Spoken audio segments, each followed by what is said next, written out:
In the basement of the University of Pennsylvania Museum in Philadelphia, in a climate-controlled storeroom most visitors never see, there are trays. Hundreds of them. Each one holds fragments of clay pulled from the sand of Nippur, in what is now southern Iraq, during expeditions that began in 1888. Most of those fragments carry administrative text, grain inventories, temple receipts, the ordinary language of a civilization that wrote everything down. But in one of those trays, according to researchers who have worked through the collection over the past century, there sits a tablet that does something the others do not. It changes its voice. Sumerian literary texts almost always speak in the third person. The gods decided. The king ordered. The people received. That is how a scribe recorded a myth or a royal decree. But this tablet, partway through a passage that names the Anunnaki, shifts. The pronoun it uses is not the one for them, and not the one for the people out there. It is the form that includes the speaker. The scribe did not write about what was done to others. He wrote about what was done to us. And the acts he recorded are specific. Something given, something removed, and something, the text appears to say, placed into the body in a way that would carry forward to the next generation. The reverse side of that tablet has never been fully translated. The front was cataloged, partially read, and placed back in the tray. What sits on the other side, and why it was never finished, is something we will come back to. But first you need to understand why that pronoun matters more than anything else on the clay. Because in Sumerian, the shift from third person to first person inclusive is not a stylistic choice. It is a grammatical commitment. The scribe did not drift into it. He chose it. And that choice turns a myth into something closer to a deposition. That choice sits at the center of a question that runs through everything Sumerologists have translated for the past 130 years. Samuel Noah Kramer spent his career at that same museum in Philadelphia and translated more Sumerian literary texts than anyone who has ever lived. His work filled shelves. He published collections of myths, hymns, proverbs, laments, and in his published notes, more than once, he flagged passages where the grammar did something he did not expect. Not errors. Sumerian scribes did not make grammatical errors the way a student does. They trained for years. The wedge marks on the clay are precise, deliberate, pressed with a reed stylus into wet clay that would be fired or dried and never changed again. When Kramer encountered a passage where the voice shifted from the expected third person into the inclusive first, he noted it. He did not always explain it. Some of those notes sat in his files at the University of Pennsylvania for decades without appearing in any of his published translations. That gap between what was noted and what was published is not unusual in Assyriology. The field moves slowly. A single tablet can take years to translate fully, and many never reach full publication at all. But what matters here is this. The pronoun shift was observed. It was recorded in private notes. And the texts where it appeared were not the administrative receipts or the temple hymns. They were the texts that dealt with the Anunnaki, and what the Anunnaki did. To understand why that shift carries so much weight, you need one piece of grammar, and it is simpler than it sounds. Sumerian is what linguists call an ergative language, and its verb forms mark who is doing the action and who is affected by it. When a scribe wrote a standard mythological text, the verbal prefix told the reader, this happened to them, to the people, to a group the scribe was observing from outside. The scribe stood apart from what he recorded. He was the hand that held the stylus, not the body that received the act. But there is another prefix, one that folds the scribe into the group. It says, this happened to us, not to them, not to a distant generation, to the group that includes the one writing this down, and that prefix does not appear in the hymns to Enlil. It does not appear in the king lists. It appears in a handful of passages that describe acts the Anunnaki performed upon human beings, and it places the scribe inside the group those acts were performed upon. That is not a metaphor. It is a grammatical structure with specific rules, and a trained scribe chose it. The question is why, and the answer the passage itself gives is not comfortable, because the acts it describes are not gifts and they are not blessings, they are procedures. The word that surviving translations render as something close to shape, or to fix into place, appears in the passage alongside a term for the interior of the body, not the surface, not the hands or the face, the interior, the part that is passed from parent to child. Researchers who have examined these constructions have noted that the language parallels what appears in other Mesopotamian creation texts, where the gods do not simply create humanity, but modify it, adjust it, and in some readings, limit it. The Atrahasis epic, one of the oldest known narrative texts, describes human beings shaped from clay and from the blood of a slain god, mixed together with purpose. That account uses its own grammar, its own framing, but it establishes a pattern. The creation of humanity in Mesopotamian literature is not a single act of benevolence. It is a procedure carried out for a specific reason, and that reason, across multiple texts, is labor. Humanity was made to work, to carry the burden the lesser gods refused. And the tablet in the Penn Museum tray, according to those who have examined its verb forms, describes not the creation, but something done afterward. Something applied, something the scribe believed had been placed into the line of descent, so that what was done once would not need to be done again. Here is where the official account and the text start pulling apart.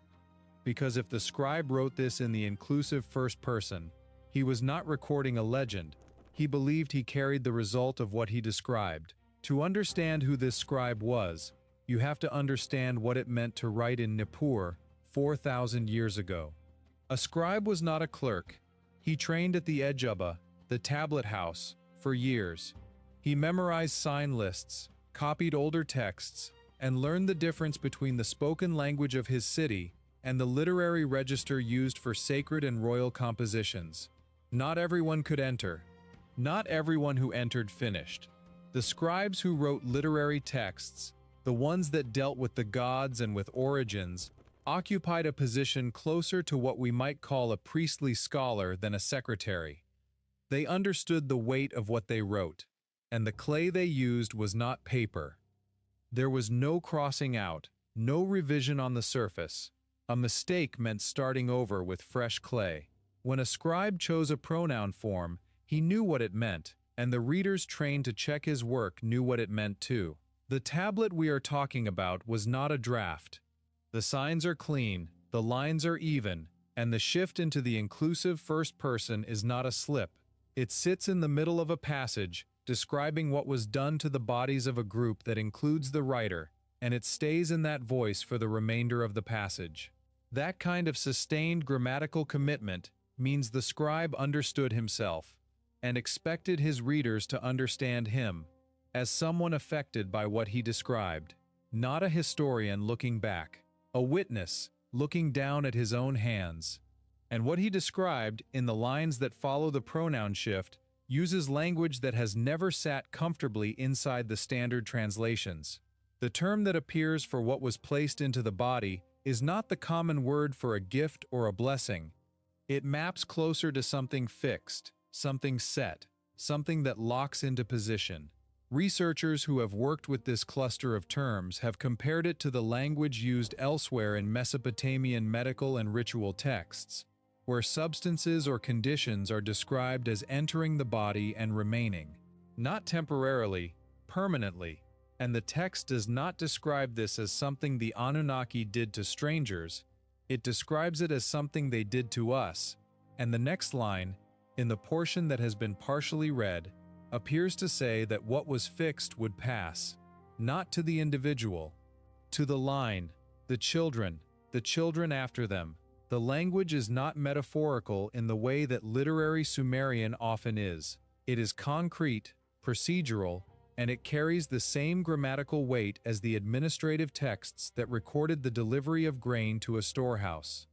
A thing was done, It was recorded, and the scribe filed it in the same voice a man would use to say, "I saw this happen. It happened to me." From this point in the text, there is no reading available that puts the scribe back outside the event. He stays inside it. And the question that opens from here is not what the Anunnaki were, because that question belongs to a different kind of video. The question is, what this scribe believed had been done to him and to every generation that would follow him, and whether the rest of the tablet, the untranslated reverse, carries the answer. The passage does not exist alone. Across the known Sumerian literary corpus, there are other texts where the grammar shifts in a way that has drawn comment from translators. Not always the same inclusive pronoun, sometimes a possessive that should not be there, sometimes a verbal form that places the subject inside the action rather than outside it. These are not common. They do not appear in the vast majority of the thousands of tablets that have been cataloged and translated over the past century, but they cluster. And they cluster in texts that deal with the relationship between the gods and human beings, particularly the Anunnaki, particularly in contexts where something is being done to the human body or to human capacity. The Atrahasis epic uses third person throughout its main narrative, but fragments recovered from Sippar and from Nineveh contain marginal notations, added later, in a hand that is not the original scribe's, and at least two of those notations use a form that includes the annotator. Whoever added those lines, decades or perhaps centuries after the original text was composed, did not write them as a reader commenting on a story. He wrote them as someone who recognized himself in the account. That pattern, where a later hand enters a sacred text and marks himself as inside what it describes, appears nowhere in the administrative corpus. It appears only here. Only in the texts about what was done to us. And now you reach the part that the field has never fully reckoned with. The Nipper collection at the University of Pennsylvania Museum contains, by most estimates, somewhere around 30,000 tablets and fragments. Hermann Hilprecht led the earliest expeditions, beginning in 1888, and the material came back to Philadelphia in waves over the following decades. It was cataloged, assigned numbers, sorted into trays, and then the translation began, because there were never enough trained Sumerologists to work through the volume. Kramer did more than anyone, but even he acknowledged in his published writings that the untranslated portion of the collection remained enormous. Tablets that were cataloged in the 1890s had not been fully read by the 1950s. Some have still not been fully read today. This is not suppression. It is the ordinary math of a field that trains a small number of specialists and hands them a library the size of a city. But the effect is the same. Material sits in trays, cataloged and numbered, and nobody has published a full translation. And among that material, according to those who have handled it, there are tablets whose subject matter touches the very passages we have been talking about. Texts about the Anunnaki, texts about what was done, texts where the grammar, in the lines that have been partially read, does what the grammar should not do. And they wait, not because someone sealed them, because nobody has finished the work. The reverse of the tablet in the Penn Museum tray carries signs that have been partially read by at least two researchers over the past several decades. Neither published a full translation. What has been reported, in notes and in references made in adjacent scholarship, is that the reverse continues the passage from the front. The inclusive first person does not stop. The acts described become more specific. The language moves from what was fixed into the body to what that fixing was intended to do, and the answer, as far as the partial readings allow, is not power, and not knowledge, and not blessing. It is limitation. The text appears to describe a boundary placed into the human line, something the Anunnaki set so that what they had made would not exceed what they required. And the scribe recorded it the way a man records the terms of an agreement he did not negotiate but is bound by. Not with anger, not with worship, with the calm of someone writing down what happened, because someone has to, and because the clay will outlast him, and because his children and their children will carry what was done, whether anyone reads this tablet or not. That is the climax of what survives. Not a revelation about the gods, a record kept by a man who believed he was the evidence. Think about where we started. A tray in a basement in Philadelphia. A fragment of fired clay that weighs a few pounds and smells of river silt and 4,000 years of storage.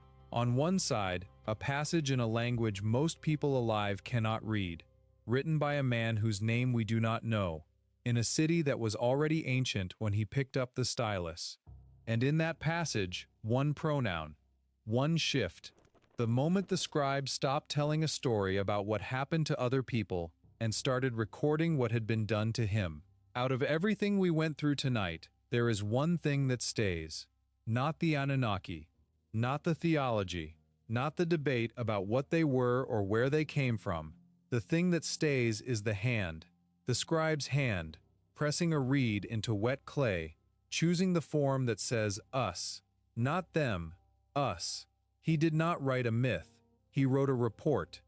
And he filed it the way you file something you expect someone, someday, to find. What he understood, and what the untranslated portions may still confirm, is that whatever was done was not done to a generation.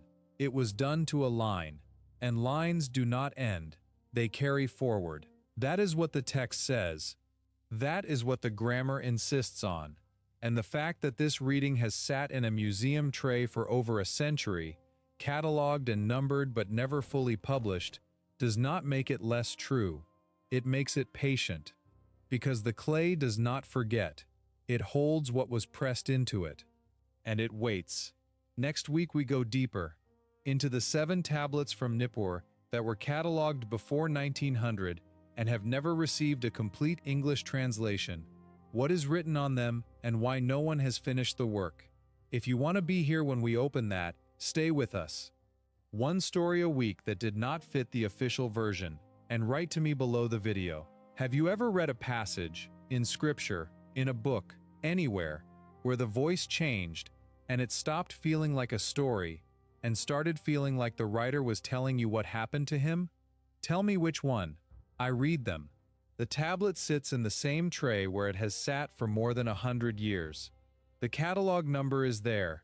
The signs are legible. The reverse has never been fully published. And the pronoun, the one that changed everything, is still pressed into the clay, exactly where the scribe left it, waiting for someone to read it all the way through.